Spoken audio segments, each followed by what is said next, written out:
Yeah, what's good, y'all? Back again with another video.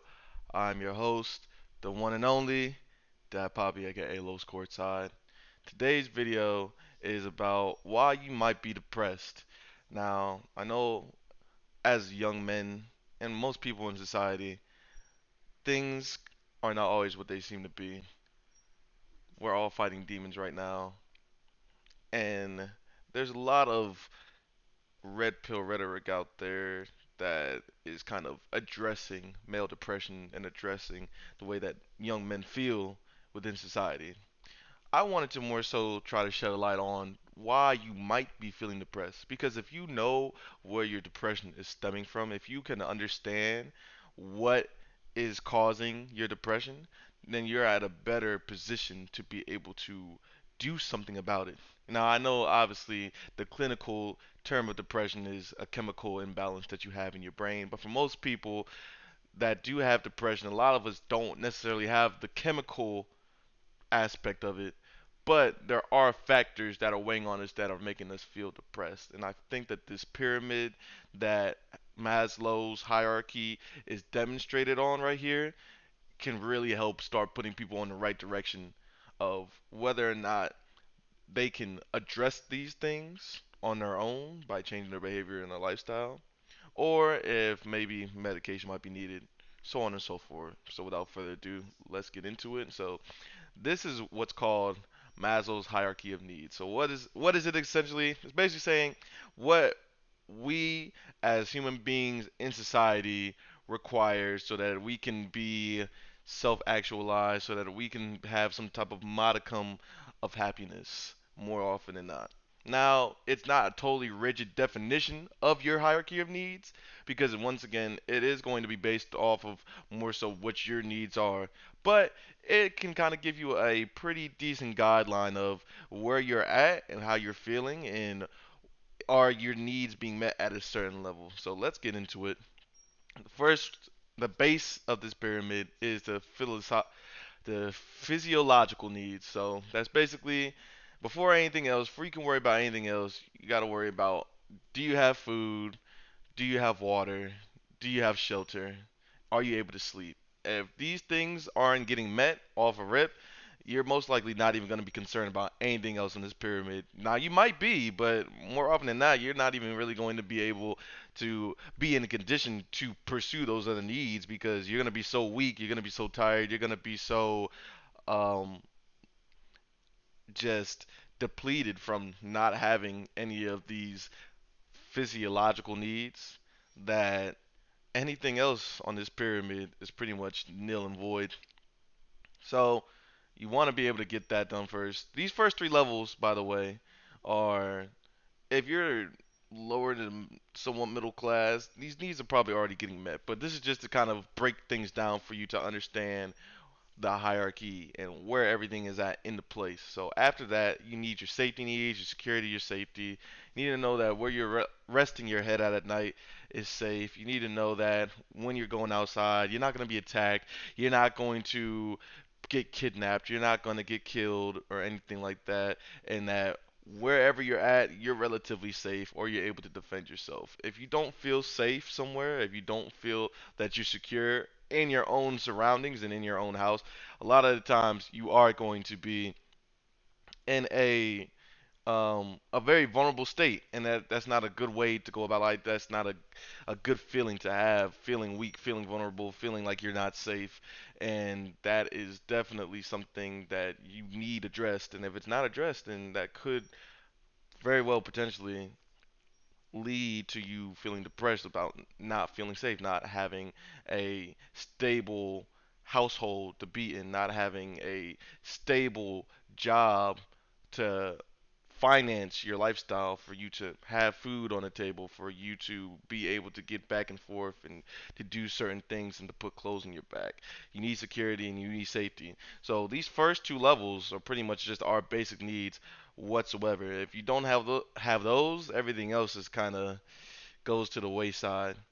But without further ado, the next level is belongingless. Can't talk. Belongingness and love needs. So basically, this is where I think a lot of red pill guys are at right now is they have a need, they have a very strong desire to have a relationship, to have some connectedness with women, and a lot of them are also lacking friendships. I know a lot of men right now, a lot of young men, and a lot of older men have issues with having friends and making friends and all that. And that 100% can lead you to depression. We as human beings are social creatures. We do not do good alone. Literally, there's people that are in solitary confinement in prison, and if you are isolated long enough from other people, you will mentally go insane. You will get trauma, like mental trauma from being away from people long enough. We need interaction with other people. We need to be able to have community. We need to be able to converge and to share ideas and to talk and to have a sort of camaraderie. Can't talk. Camaraderie. I think. And if we don't have that, then that's definitely something in which we suffer from that. I think a lot of guys are at that level right now of wanting to have those intimate relationships, wanting to have those friendships, and they're lacking in it. And that's why a lot of them do end up going and trying to get dating advice and trying to go on to these podcasts and all these red pill videos so that they can try to find a way to get those needs met. Because if those needs aren't being met, then a lot of the time these young men and people in general end up being depressed. They're not getting a need that's being met. They're being deprived of something.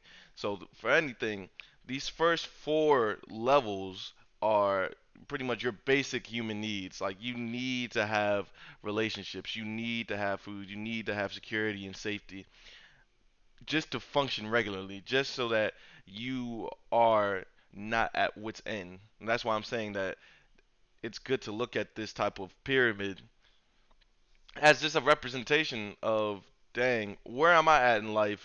Do I have these certain things?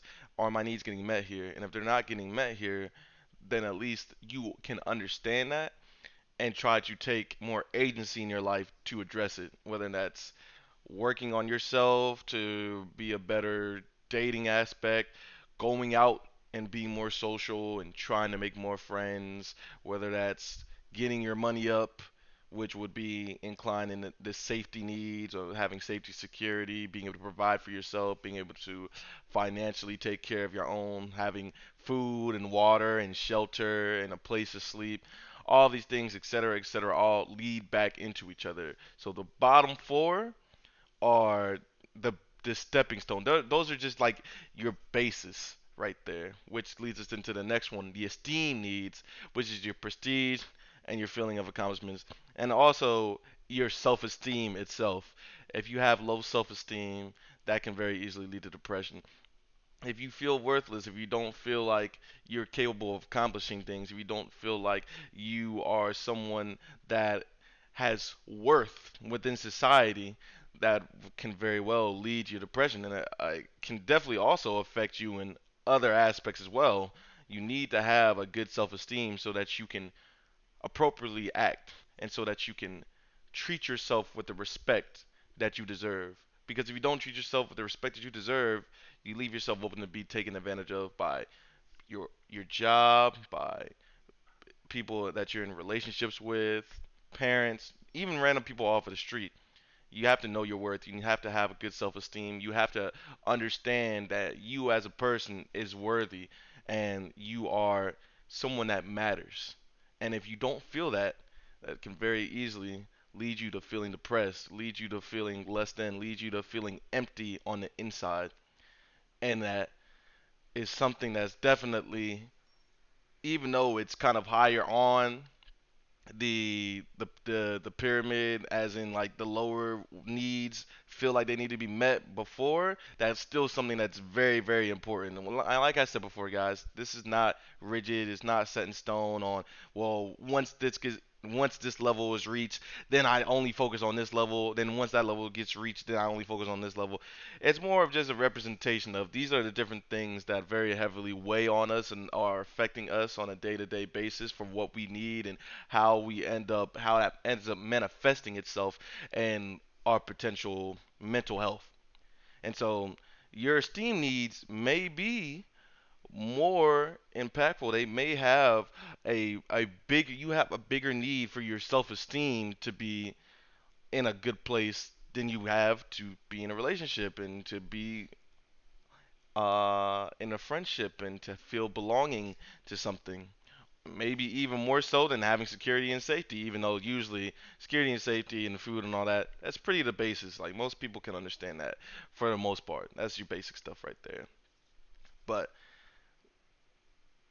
those four bottom levels are pretty much if none of those are getting reached, if none of those are getting met, or if you're missing an aspect of it, that can very well lead you to once again feeling depressed. And then you have the top level right here, which is self-actualization. And once again, this is something I feel like a lot of young men go through, where you want to achieve your potential. And a lot of us, I think, are unsure and also afraid to achieve our potential. A lot of the times, achieving your potential means working harder than you might necessarily want to work, doing things that you're not comfortable with, but within that same breath, reaching your potential is one of the most fulfilling things that you can do in your entire life. There's people that have millions of dollars and they're depressed, and you want to know why they're depressed is because they're missing one of these needs, whether it's the need for love and relationships, whether it's the need for their self-esteem, whether maybe it's their need for safety, even though monetarily wise they're probably good safety wise and with their security and all their basic needs are met with food and whatnot. But if they feel unfulfilled, if they feel like they're not reaching their potential, that can be just as depressing as not having a relationship. There's so many people that have kids and that have wives and that have husbands and they are still depressed because they feel unfulfilled. They feel like they left things on the table. They feel like they didn't achieve things, they didn't do things, they didn't experience things to the fullest of the capabilities that they felt that they could. And that is something that then they hold on to and it harbors with them for pretty much their entire life because of the fact that they didn't go for what they wanted to go for. So you also want to be able to pursue your passions. And this is not just, like I said, not just for money, but anything you do. Fulfilling your potential just means doing something to the very best of your ability and finding out what your limits are. That's it. Just to find out what your limits are. It's not to say that if I'm a basketball player and I want to find out what my potential is. My potential might not be an NBA player, but my potential could be a very good basketball player at your community league. It could be maybe you're a D2 basketball player, maybe even D1. It all depends. But for me, I've always felt regret on not putting in enough work, not doing the things that I should have done when I was younger to see just how good I could have become. Because I don't know where I could have gone to. You understand what I'm saying? If I would have been able to put it all out on the table, if I would have been able to put in all the hours that I could and be as committed and be as passionate about it as I could, yes, I might not have reached the highest levels of that journey. But at the same time, I would at least be able to be content to know that I did everything that I could, that I worked as hard as I could, that I exhausted all of my options and used all of my energy in direction of that. And a lot of people don't do that. So if you feel like you're holding back, if you feel like you're slacking off, if you feel like there's things that you could do that you aren't doing because you're afraid or because you're apprehensive about it or because you don't think you're capable of it, you owe it to yourself to at least try. You owe it to yourself to attempt. You owe it to yourself to do as much as you can do. And if you fail, you fail. But let that failure be a lesson. And then you keep going and you go until you think you can't go anymore. And then once you can't go anymore, you can at least understand and have solace in the fact that you did everything to the point that you could do. You reached your limit. You reached the wall and you said, "Dang, I can't go any further. This is it." It's so much better to do that than to leave things unfulfilled, than to leave things on the table, to always wonder, to always regret, to always think, "Dang, what if?" So that's pretty much the video, guys. I left the article. The link is right there. You know, you can see everything. You see my tabs and whatnot. But the link is right there. You can look it up yourself to get a further in-depth breakdown of the article itself. But this is pretty spot on in my opinion. I remember when I was in the hospital, and I had things going on with my health at a certain point in time. I was not worried about intimate relationships. I kind of withdrew from dating, of course, because I was in the hospital. But even for the women that I was talking to at the time, I kind of withdrew and I wasn't focused on them. I didn't even care. Like I didn't care to talk to any woman. I didn't care to look at anyone's IG. I didn't care to want to call or FaceTime anybody because my priority was on my health. I was like, if I'm not good with my health, if I feel like I'm in a risky situation, like I could potentially die, I'm not thinking about a relationship at that moment. I'm not necessarily thinking about what I've accomplished or trying to reach the fullest potential of my career or my artistic endeavors and whatnot. I'm just thinking about I want to live, I want to get better, I want to be able to take care of myself. So, once again, it's not rigid, guys. This is not just something that is the law and you have to get your physiological needs before you have to worry about your safety needs. It's all just a representation so that you can kind of get a better understanding of it. Without further ado, that's the video. I'm gonna hopefully do a little bit better on continuing to make these videos. I'm not gonna do the output that I was before because I have other things that I want to do and I want to spread out and try to get more exposure since this YouTube channel is still kind of like growing and I haven't really found that niche yet to get it popping yet. But I'm gonna be back for sure. But yeah, this is Dad Poppy. I'm signing out.